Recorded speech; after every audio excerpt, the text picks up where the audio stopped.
अस्सलाम वालेकुम dear students, welcome to Riphah international college Sargodha campus. My name is professor Sajid Rafiq और मैं पढ़ा रहा हूँ आपको project 1 department of computer science and technologies के हवाले से। मैं आपके साथ एक गाइडलाइन बुक को डिस्कस करूँगा। गाइडलाइन बुक के अंदर कंप्लीट प्रोजेक्ट क्रिएट करने की जो है वो सारी की सारी डिटेल यहाँ पे मेंशन है।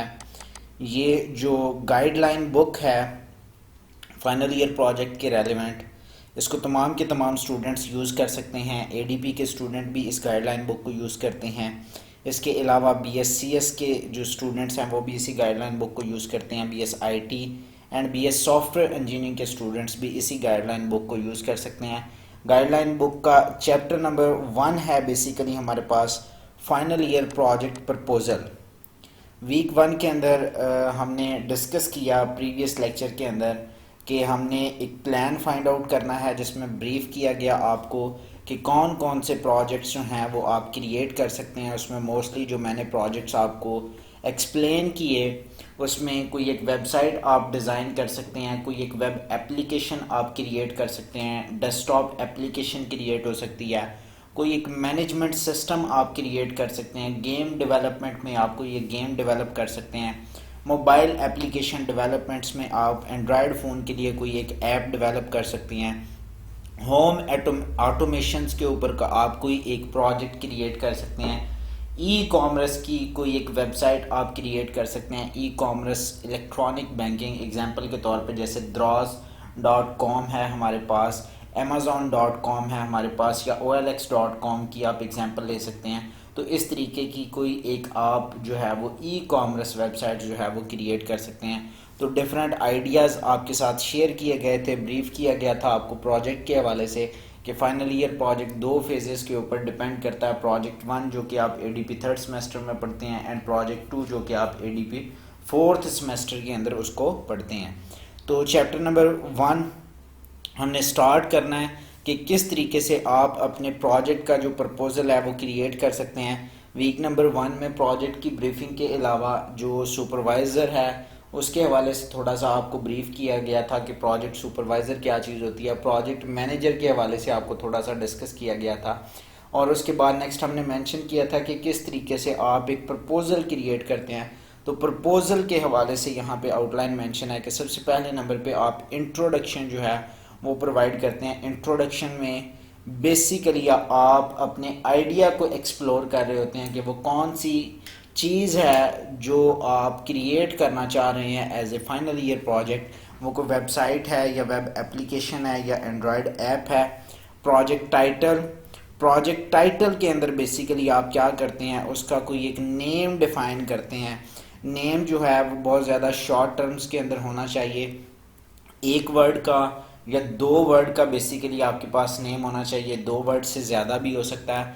नेम सिंपल एंड शॉर्ट होना चाहिए और जस्ट वो 2 और 3 वर्ड्स जो आप उस प्रोजेक्ट के हवाले से यूज़ कर रहे हैं वो उस पूरे के पूरे आपके आइडिया को, उस पूरे के पूरे आपके प्रोजेक्ट को एक्सप्लोर कर रहा हो। जैसे आप किसी स्कूल के लिए सॉफ्टवेयर बनाना चाह रहे हैं तो स्कूल मैनेजमेंट सिस्टम, आप इसको कुछ यूं भी कह सकते हैं SMS।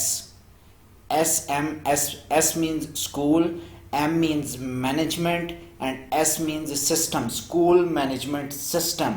या अगर आप किसी एक लेबॉर्ट्री का मैनेजमेंट सिस्टम बना रहे हैं या किसी एक लाइब्रेरी का मैनेजमेंट सिस्टम बना रहे हैं तो LMS लाइब्रेरी मैनेजमेंट सिस्टम।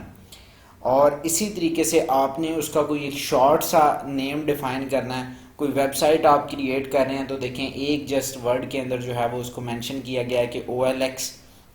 इसी तरीके से आप अगर देखें कि द्रॉज.com, तो किसी एक या 2 वर्ड्स के अंदर आपने अपने उस पूरे के पूरे आइडिया को एक्सप्लोर करना है। वो एक या 2 वर्ड्स जो आप यूज़ करेंगे वो नेम ऑफ द प्रोजेक्ट होंगे जिसको प्रोजेक्ट टाइटल मेंशन किया जाता है। Next project overview statement.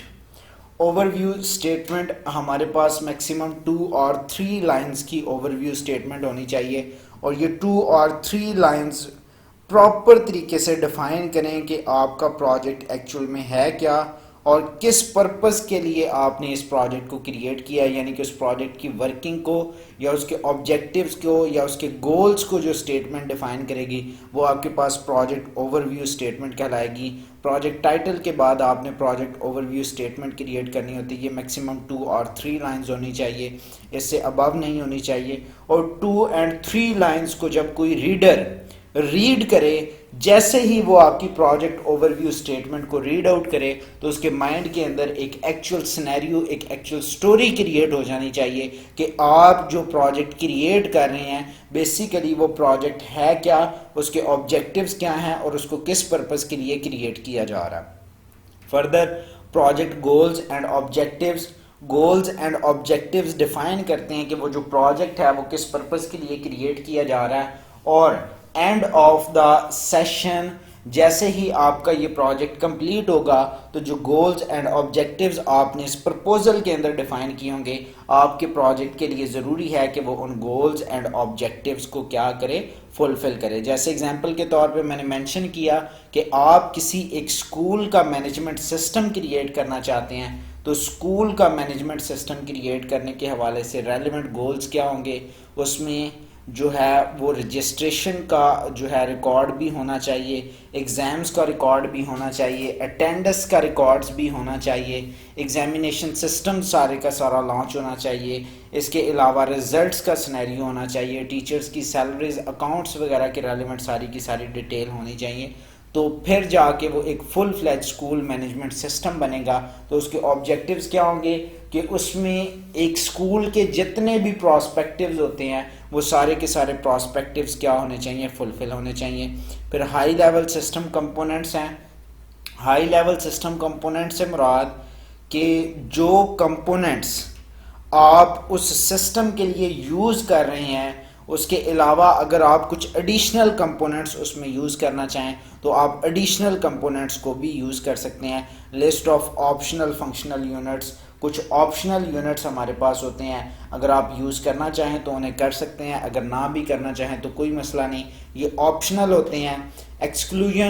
Exclusions में बेसिकली आप डिफ़ाइन करते हैं कि आपका जो प्रोजेक्ट है उसका बेसिक मोटिव क्या है। उसके बाद एप्लीकेशन आर्किटेक्चर है कि आप जो एप्लीकेशन क्रिएट कर रहे हैं या जो प्रोजेक्ट क्रिएट कर रहे हैं उसका बेसिक डिज़ाइन क्या होगा। गैंट चार्ट है।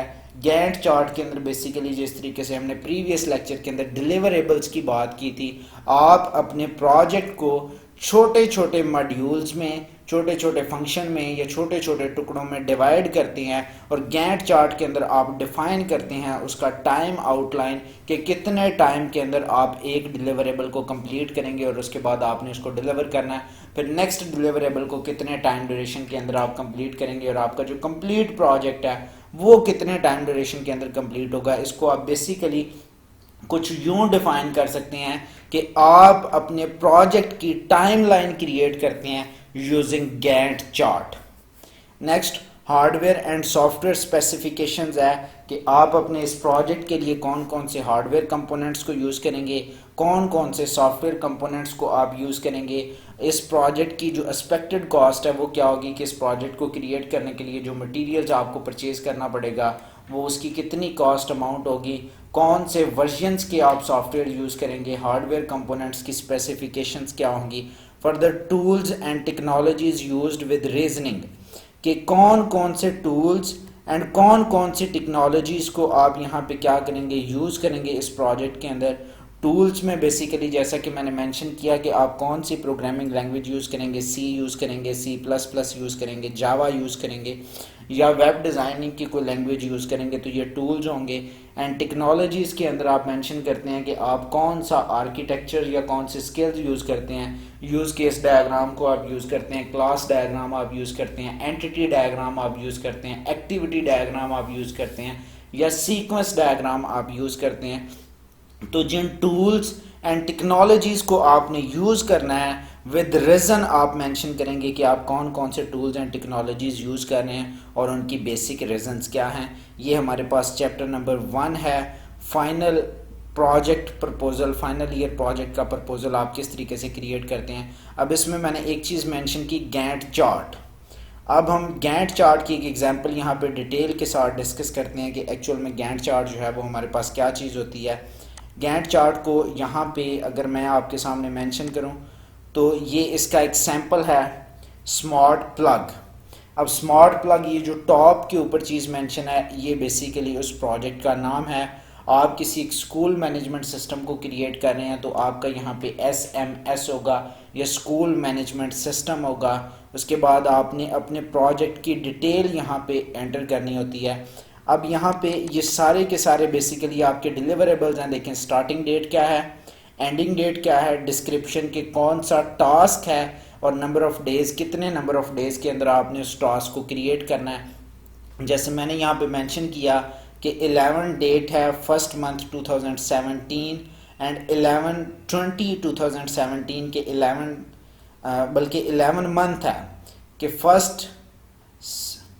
फर्स्ट नवंबर 2017 से लेके 20 नवंबर 2017 तक ये 19 डेज़ बनते हैं। तो 19 डेज़ के अंदर बेसिकली मैं क्या करूँगा, मैं प्लानिंग करूँगा अपने प्रोजेक्ट की कि एक्चुअल में मैंने कौन सा प्रोजेक्ट क्रिएट करना है। मैं आइडिया फाइंड आउट करूँगा और मैं उसके ऊपर कुछ स्टडी करूँगा कि जो आइडिया मैंने फाइंड आउट किया है इसके लिए जो जो हार्डवेयर कंपोनेंट्स यूज़ होंगे, जो जो सॉफ्टवेयर कंपोनेंट्स यूज़ होंगे वो मार्केट के अंदर अवेलेबल भी हैं या नहीं, जो प्रोग्रामिंग लैंग्वेज इसके अंदर मैं यूज़ करना चाह रहा हूँ वो प्रोग्रामिंग लैंग्वेज मुझे आती भी है या नहीं आती। अगर नहीं आती तो मैं कितने टाइम ड्यूरेशन के अंदर उस प्रोग्रामिंग लैंग्वेज को लर्न करूँगा।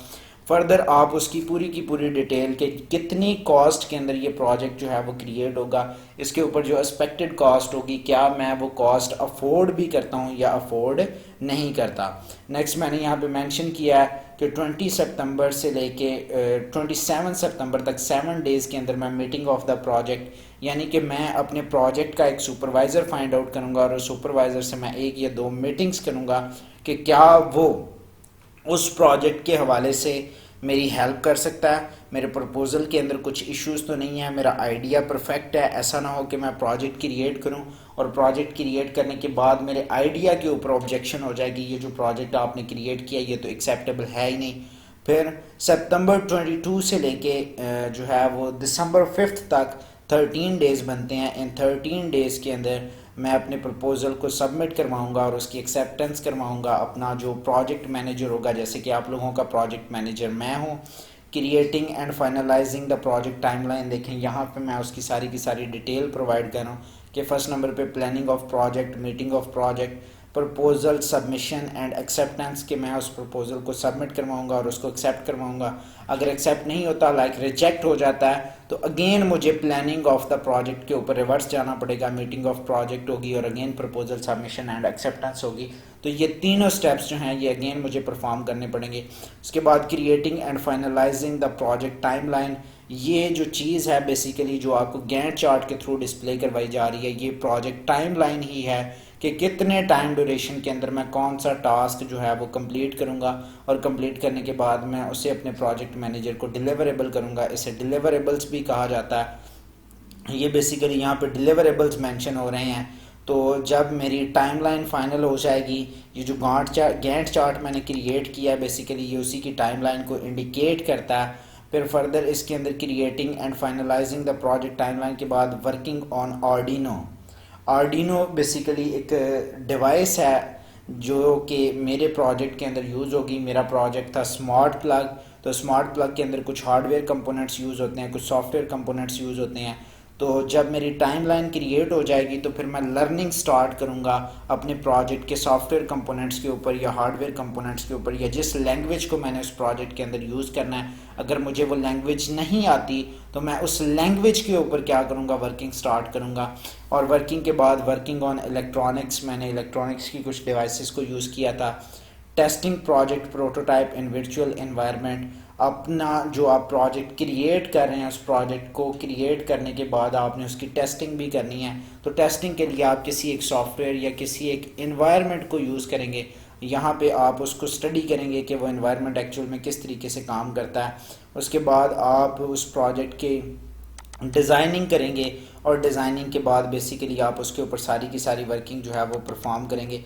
अगर आप यहाँ पे चेकआउट करें तो ये 7 ड्यूरेशन, ये देखें यहाँ पे मेंशन करवा रहा है जैसे जैसे आपका जो डिलीवरेबल्स हैं वो इंक्रीज़ होते जाएंगे तो आपकी जो प्रोडक्ट की डेट्स हैं वो भी यहाँ पे इंक्रीज़ होती जाएंगी कि कितनी डेट्स के अंदर, कितने मंथ्स के अंदर या कितने टाइम्स के अंदर आप यहाँ पे, मेरा जो प्रोजेक्ट है वो 11 मंथ से स्टार्ट हो रहा है और ये आप अगर देखें तो 4th मंथ तक जो है वो अप्रैल 30th अप्रैल तक ये 6 मंथ का ड्यूरेशन बनता है। 6 मंथ के ड्यूरेशन के अंदर मैंने इसको कंप्लीट क्रिएट करके जो है वो इसकी डॉक्यूमेंटेशन सबमिट करवानी होती है। तो ये जो मेरा प्रोजेक्ट का नेम है उसका नेम है स्मार्ट प्लग, और गैंट चार्ट के अंदर देखें टाइमलाइन फ्रेमवर्क, बेसिकली ये मेरे प्रोजेक्ट की टाइमलाइन को डिफ़ाइन किया गया है। सारी की सारी जो टाइमलाइन है वो यहाँ पे मेंशन की गई है। तो एज ए सैम्पल मैं आपको एक प्रपोज़ल जो है वो सेंड भी कर दूंगा नेक्स्ट क्लास के अंदर, मैं उस प्रपोज़ल को डिटेल के साथ डिस्कस करूँगा। अभी जो आउटलाइन थी हमारे पास first chapter creating a final year project के, किस तरीके से आप फाइनल ईयर प्रोजेक्ट का प्रपोज़ल जो है वो क्रिएट करते हैं, उसका जो सैम्पल है वो मैंने आपको वर्चुअल यूनिवर्सिटी का भी भेजा हुआ है। ये किसी और यूनिवर्सिटी का सैम्पल है जो मैंने अभी आपके साथ डिस्कस करना है। तो फर्दर गैंट चार्ट आप उसका क्रिएट कर सकते हैं। आपका जो प्रोजेक्ट आउटलाइन है उसके अंदर भी गैंट चार्ट को डिफ़ाइन किया गया है। तो गैंट चार्ट या इसका सेकंड नेम हमारे पास होता है प्रोजेक्ट टाइमलाइन। तो इस टॉपिक के रेलेवेंट, इस लेक्चर के रेलेवेंट या प्रीवियस लेक्चर के रेलेवेंट अगर आपका कोई भी क्वेश्चन हो तो आप कमेंट्स में मेरे साथ डिस्कस कर सकते हैं स्टूडेंट्स। इसके अलावा अगर आपको इस लेक्चर में कुछ क्वेश्चंस हो, मेरे साथ आपको डिस्कशन करना चाहते हैं फाइनल ईयर प्रोजेक्ट के हवाले से, प्लान के हवाले से, प्रपोज़ल के हवाले से, तो आप उसके लिए मेरे साथ कांटेक्ट कर सकते हैं। हम जूम इन्वायरमेंट के ऊपर कोई एक आधी क्लास कंडक्ट कर लेंगे। इसके अलावा अगर कोई और इन्वायरमेंट पॉसिबल हो सका तो हम उस इन्वायरमेंट के अंदर भी इन दोनों लेक्चर्स के रेलिवेंट एक क्लास कंडक्ट कर लेंगे जिसमें आप मेरे साथ डिटेल के साथ डिस्कस कर सकें प्रोजेक्ट के हवाले से, जो भी प्रोजेक्ट आप क्रिएट करना चाहते हैं। Thank you student.